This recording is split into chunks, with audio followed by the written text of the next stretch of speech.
What's up, everybody? Today I'll be discussing the 5 parts to go into your credit score. There are 5 key parts to go into everybody's credit score in order to get the best credit score possible, which is an 850, which is the perfect credit score. So let's get straight into it. The first part of having a good credit score is your payment history, which is the first step. And this counts for 35% of your credit score. So simply by paying your monthly bills on time from your credit cards, auto loans, and mortgage loans or personal loans can get you 35% of your credit score at the best possible rate. The second part will be amounts owed. Amounts owed is also known as your credit card utilization or your utilization. So whenever you're going out here and you're getting different stuff, you want to be able to make sure that you keep between 0 and 9%. And then if you can't keep between 0 and 9%, you want to be sure to keep between 10 to 29%. But 0 to 9% will give you the best possible score possible. And 10 to 29%, you'll be safe and not to worry about no major ding.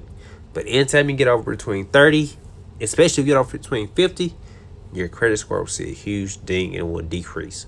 So you want to keep between 0 and 9%. And if you struggle with this, try getting multiple credit cards and then spread them out between and paying them off every month, so you won't be tempted to max none of your credit cards out, because that will lower your score. Alright, and the third part is your length of credit history. So if you're young, you just turned 18, you just got your first credit card, and you're trying to figure out how you can get this linked up, you can actually do something called a trade line or authorized user.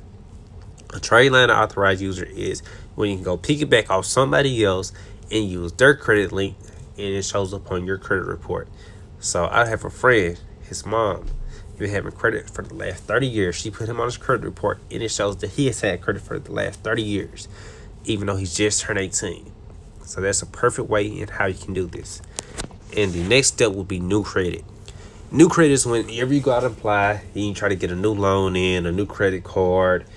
And you got to be careful when you go out here to get these new loans too and new credit cards, because you get something called an inquiry. That's why you can't just go get 100 credit cards in a day and it shows them, and then you can be considered more high risk if you're like this.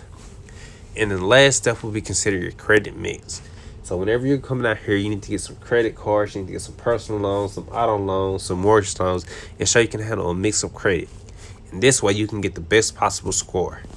So let me quickly review all of them. First is your payment history. Second is the amounts owed. Third is the length of your credit history. Fourth is the new credit. And then fifth will be credit mix. So it's 5 simple steps. This is exactly how you get an 850 credit score. If you just follow these simple steps and do it to the best of your abilities, you'll have the perfect credit score.